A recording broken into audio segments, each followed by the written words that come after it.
Hello there. Today I watched Barbie and now I get the pleasure of telling you about it. To start, Barbie is a comedic drama that takes place in Barbie Land, a magical dreamland where all the Barbie and Ken dolls live perfect lives in total harmony. One day, the stereotypical Barbie has a confusing thought about death, and the next thing she knows, her whole world starts falling apart. The only way to stop it is for her to travel to the real world and help a hurt little girl. Okay, so the first thing to address here is the subject matter. Despite this movie being about a doll, it is actually an existential comedy in which a toy becomes self-aware. There's a little bit of history of the Barbie thrown in by the narrator, but aside from that, it really is just a character-driven story using the Barbie theme as an aesthetic. The story is fairly straightforward in what it tries to do, and most of the time it is dedicated to making you laugh. Jokes are all family friendly. A lot of the humor comes from poking fun at how ridiculous Barbie's life would look if it was real. The film does a great job of working with a large variety of jokes, and the audience in the theater I went to was howling the whole time. The main storyline does feel rushed, and at times things do come too easily, but it does have some good moral lessons in it about being true to yourself and not changing to fit in. The dialogue can also be a little heavy-handed in its message. The characters are making lots of great observations about the world, but the way the women talk precludes men from a lot of the messaging in the film, even with the half-assed attempt at the end to make it more inclusive. As far as impact goes, the film is highly exciting due to the large amount and variety of comedy, and it's a tight and well-written story. It doesn't always make sense. Usually that's because it's a fantastical world without any rules. It tries to be as consistent as it can, but there are moments when problems slip through the cracks. Cast-wise, there isn't much going on beyond stereotypes and Margot Robbie's Barbie. The film is filled with famous names and faces, but there are only 5 or 6 actual characters. All the Barbies and all the Kens act the same way. The humans are all nice people who are way too into children's toys. Finally, you have Alan, the weird friend of Ken and weird Barbie. The Barbie and Ken dolls are all happy bimbos who are too trusting. A little bit of difference in their personality is so minor you can barely see them, and the actors' performances reflect that.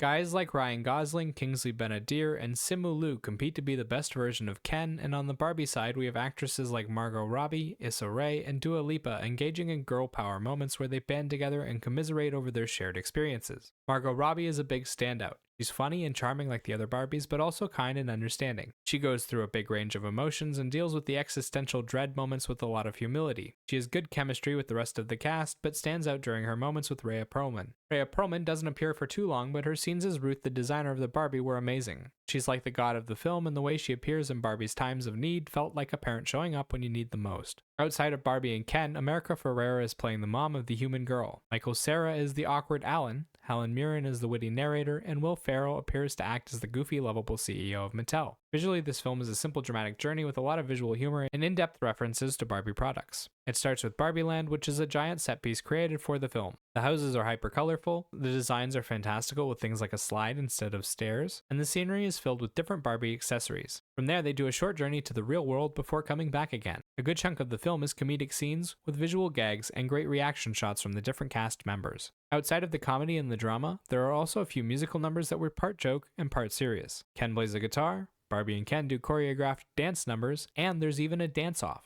Sound-wise, the music does a great job of filling out the backgrounds of the scenery and matching the emotions they're trying to invoke. We get a mixture of original songs, some of which were created for the film, and some that are just classic pop songs. They sound great, are mixed well, and there are several standout moments when the music comes together with the scenery to create truly cinematic moments. Some of my favorites were at the beginning with the little girl smashing the dolls and the second waking up in Barbie Land song that got the lyrics twisted. Overall, Barbie was a slightly shallow but fun film about a toy becoming self-aware. The music, the visuals, the attention to detail, and the charisma of the cast come together to make a funny and family-friendly comedy with a good message at the core. If you enjoy lighthearted films, then this one is an entertaining watch. It doesn't need to be seen in theaters to get the full effect, but it is worth watching. And remember, those are just my thoughts on the film. Let me know what you think in the comment section down below. Bye-bye!